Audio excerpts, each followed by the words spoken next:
going to walk you through the post-lab assignment for Lab 3, identifying a constituent of Panacetin. Question number 1 just has you reporting your data from the experiment. When you're calculating your percent recovery, notice that it is your purified divided by your crude. Make sure you multiply by 100 to make it a percentage. For question number 2, you're going to be identifying your unknown. It is either acid analyte or phenacetin. Before I give you some hints on this, we're actually going to skip ahead to exercise 2, page 59, because this is going to help you with that identification of your unknown.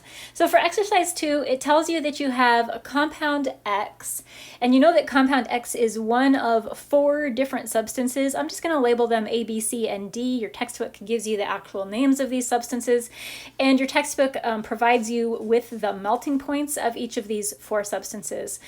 So again, you know that X is either A or B or C or D, and these are the melting points of these 4 substances. And then it gives you a couple of scenarios. So like it says, if you mix compound X with substance B, the melting point is 89. The melting point of that mixture is 89 degrees.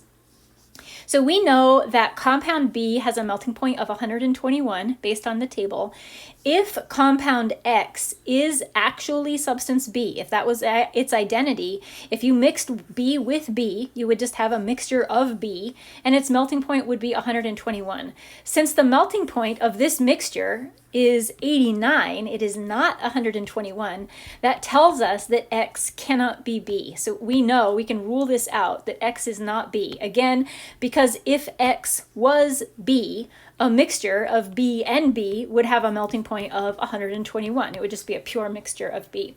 So I just, helped you with the first one, and you're going to use this same type of strategy to figure out what the unknown is, what the identity is of X. So with that in mind, when you are up on question number 2 on the post lab, it's asking you, what is your unknown? Is it acid analyte or is it phenacetin? Well, in your textbook, table 3.1, which is on page 58, this gives you the melting points of each of these. Acid analyte is 114 and phenacetin is 135.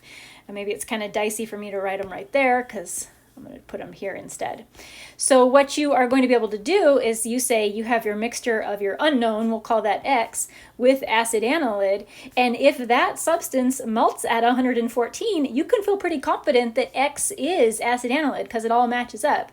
But if the combination of X plus acid analyte does not melt at 114 or anything near 114, then it's probably not what it is.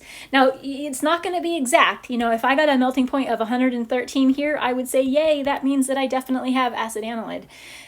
So, don't expect it to be the exact same number, but it's going to be pretty close.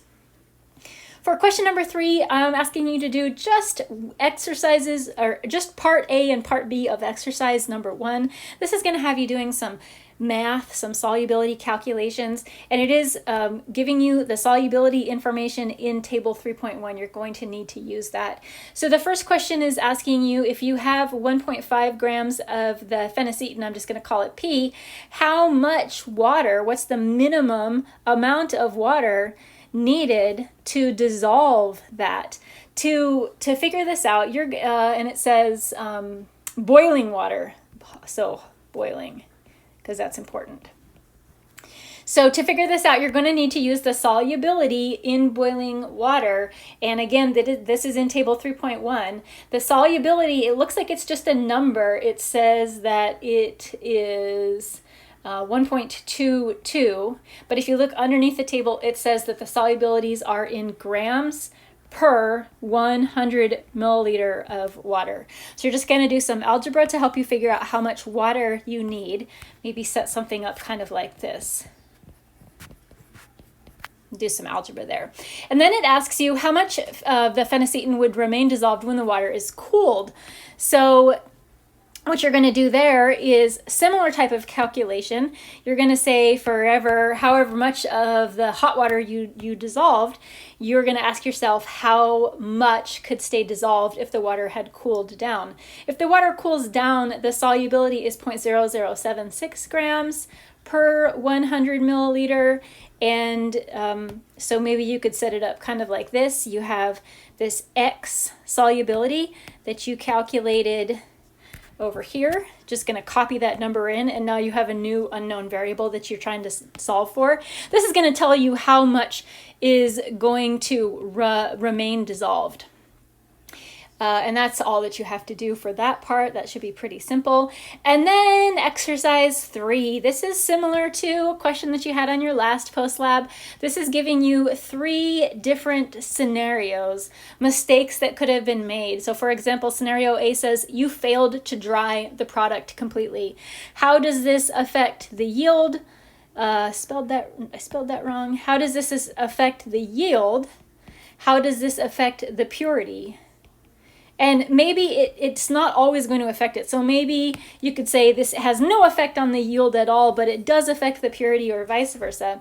Just like with the last one, my recommendation is that you go through the procedure and you ask yourself, what's actually happening at this point? What's actually happening when the substance is being dry? Being dried? What's being removed? What would happen if I didn't allow that process to finish? What would it affect, and how would it affect it? So if you decide that it affects the purity, does that mean that it is less pure? Would that make it worse? If you decide that it affects the yield, would that mean that your yield is reported to be too high?